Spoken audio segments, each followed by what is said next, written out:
There was a report which got everybody slightly excited that the Saudis were buying silver. But that actually was the Saudi central bank acting on behalf of a wealth fund, their own wealth fund. So that's not something that would be on the balance sheet as reserves. The Chinese central bank handles all the state's silver purchases and sales.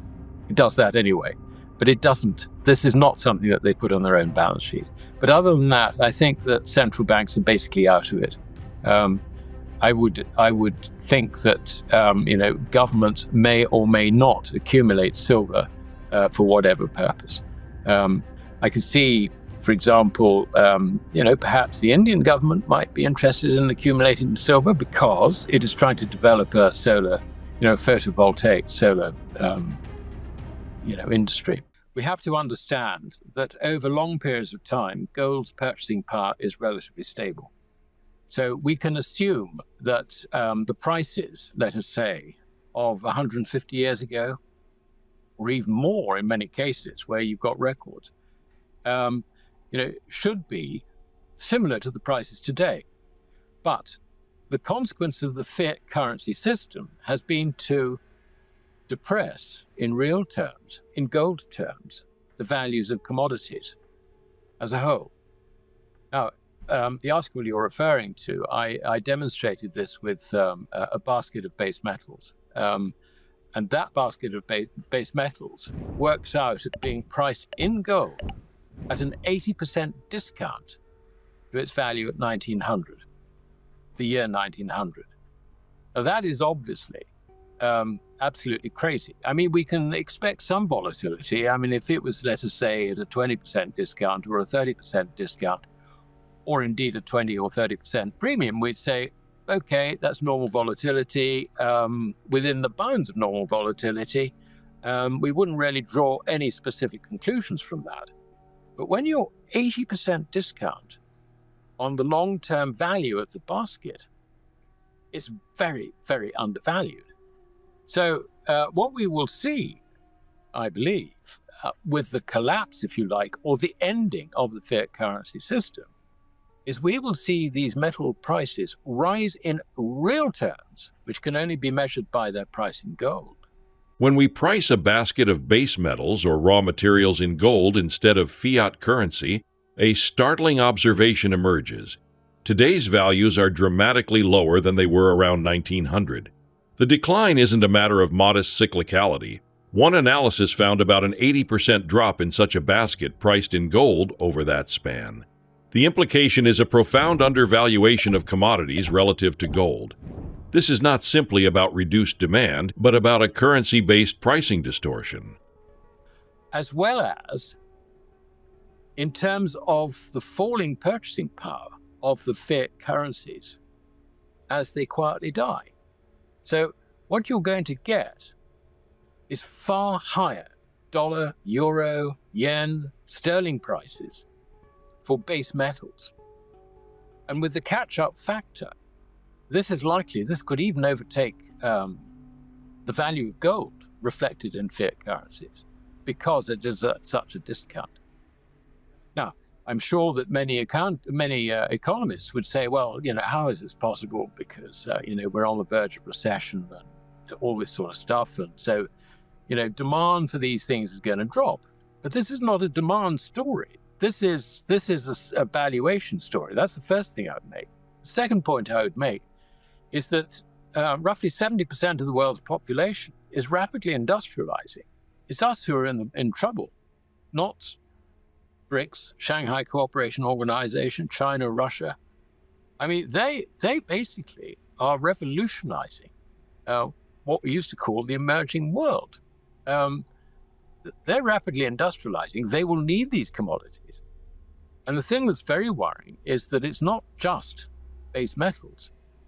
You get the same story if you look at the value of a basket, let's say, of raw materials, foodstuffs, all these things, energy as well, priced in gold. They are all massively undervalued.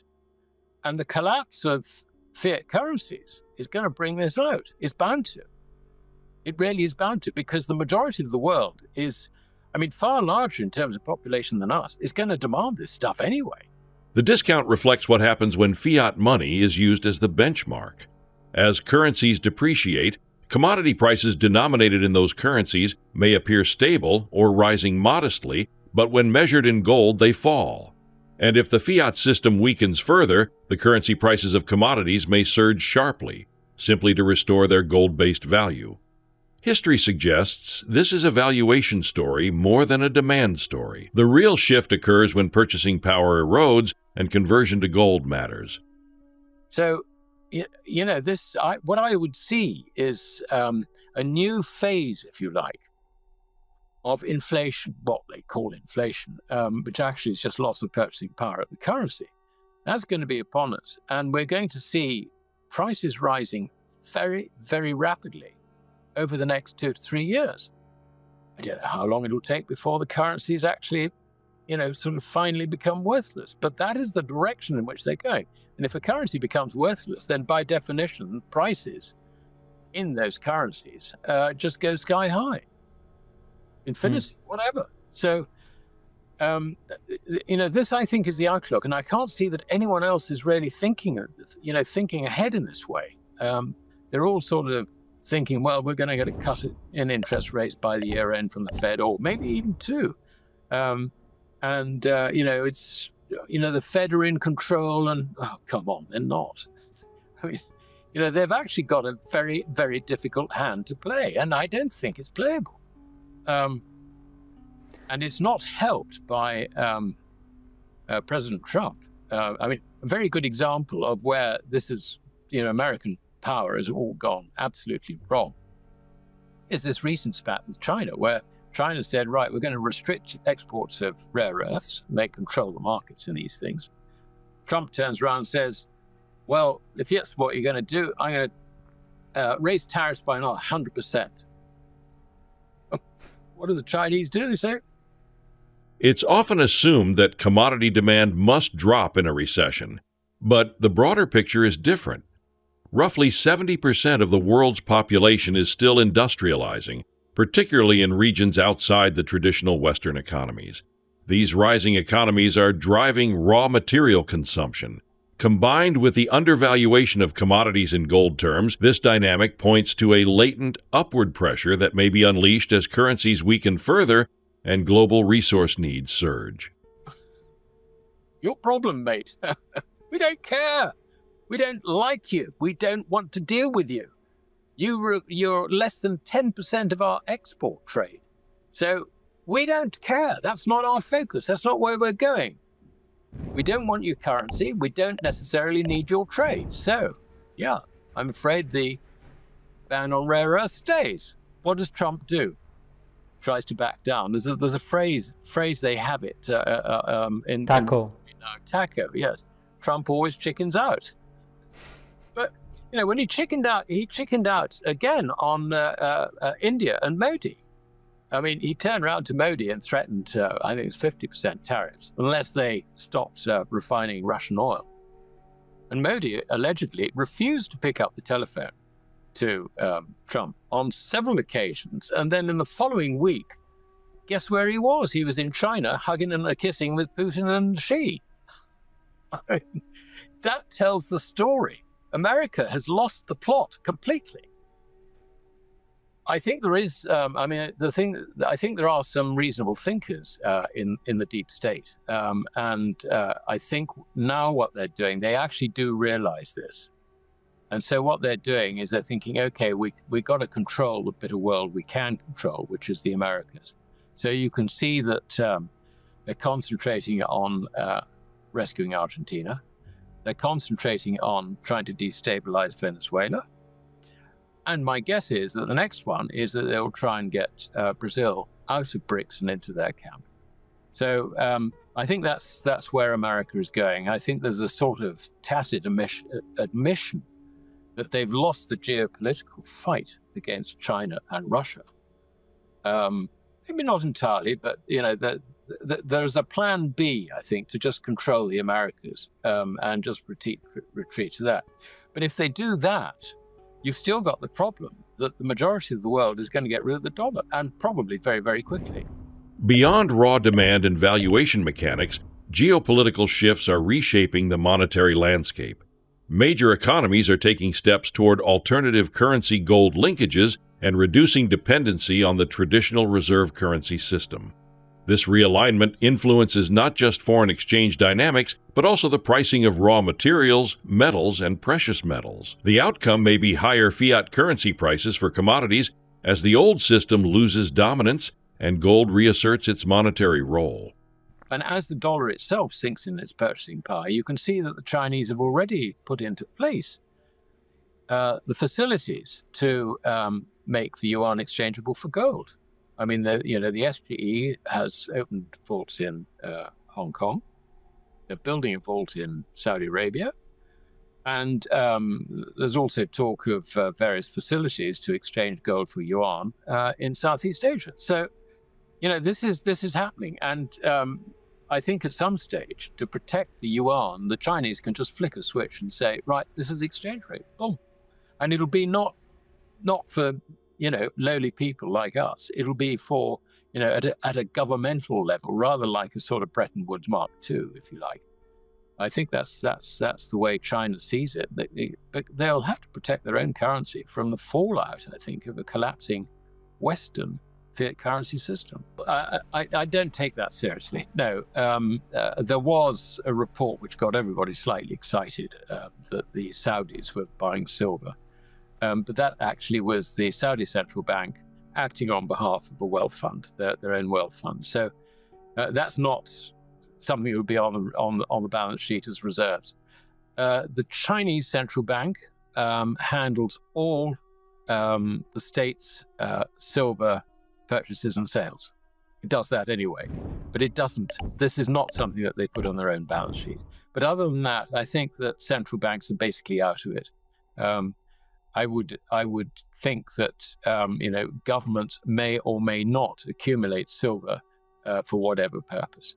I can see, for example, perhaps the Indian government might be interested in accumulating silver because it is trying to develop a solar, photovoltaic solar, industry. Looking ahead, the stage may be set for a new wave of inflation, but not inflation in the conventional sense tied only to consumer goods prices. Rather, a collapse or erosion of fiat currency purchasing power could trigger sharp gains in commodities, metals, and raw materials when measured in those currencies. That makes preparation less about predicting demand and more about hedging currency risk and anticipating the revaluation of assets in a shifting monetary regime.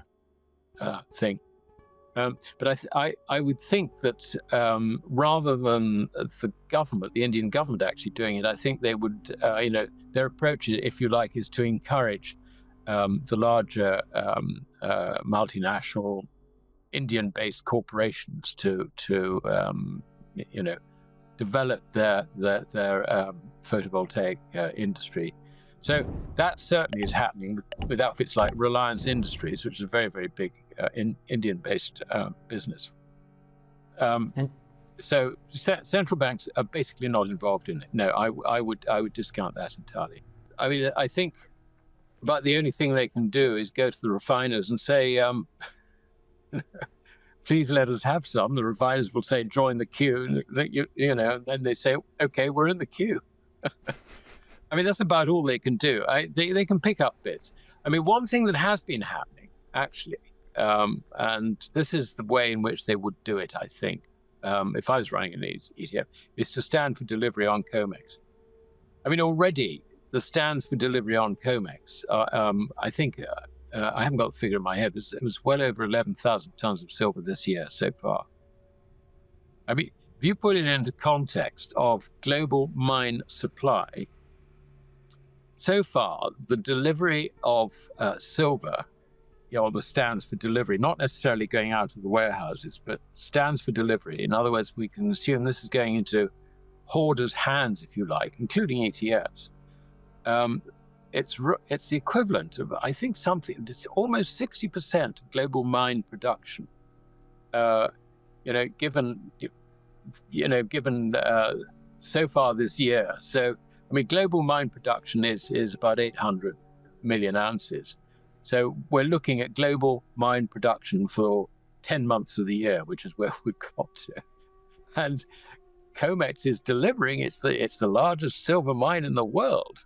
It's also the largest gold mine. But I mean, in terms of silver mine, this is supplying the equivalent of roughly 55 to 60% of global mine supply from this source alone. So that's one way in which I would do it if I was in the unfortunate position of having to manage a rapidly expanding ETF.